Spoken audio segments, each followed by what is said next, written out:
આજનો પ્રશ્ન, 1 લીટર તેલનું વજન 950 ગ્રામ થાય છે. જો તેલનો ભાવ ₹100 પ્રતિ કિલો હોય તો 4 લીટર તેલનો કેટલો રૂપિયા થાય? હવે આપણને શું કીધું છું, 1 લીટરમાં કેટલા આવે છે? 945 ગ્રામ આવે છે. તો 4 લીટરમાં કેટલા કિલો આવે? બરોબર, તો એ આપણે મેળવી લેશું. તો શું થશે? જો 1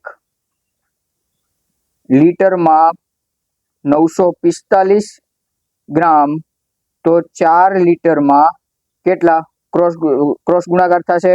945 ગુણ્યા 4 શું થશે? 4 પંચા 20 ની શૂન્ય વધી પડી 2, ચોકે ચોકે 16, 17 ને 18 નો આઠડો વધી પડશે 1, 9 ચોક 36 ને 1 37. બરોબર, હવે આપણને 37 શું આવ્યા?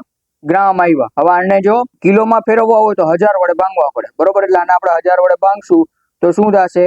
3.780 kg. બરોબર, એટલે 3.780 કિલોગ્રામ થઈ જશે. એટલે હવે શું છે તો કે ભાઈ 1 કિલોના કેટલા આપણને કીધા છે? 100 રૂપિયા.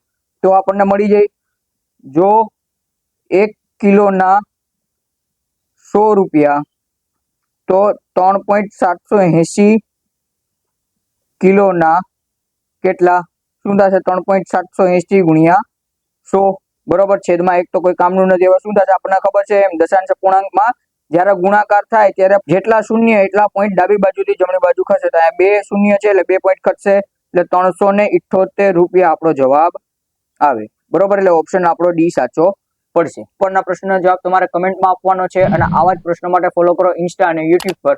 અને વિડીયો ગમ્યો હોય તો લાઈક કરી શેર કરવાનું ભૂલતા નહીં. જય હિન્દ, જય જય ગરવી ગુજરાત.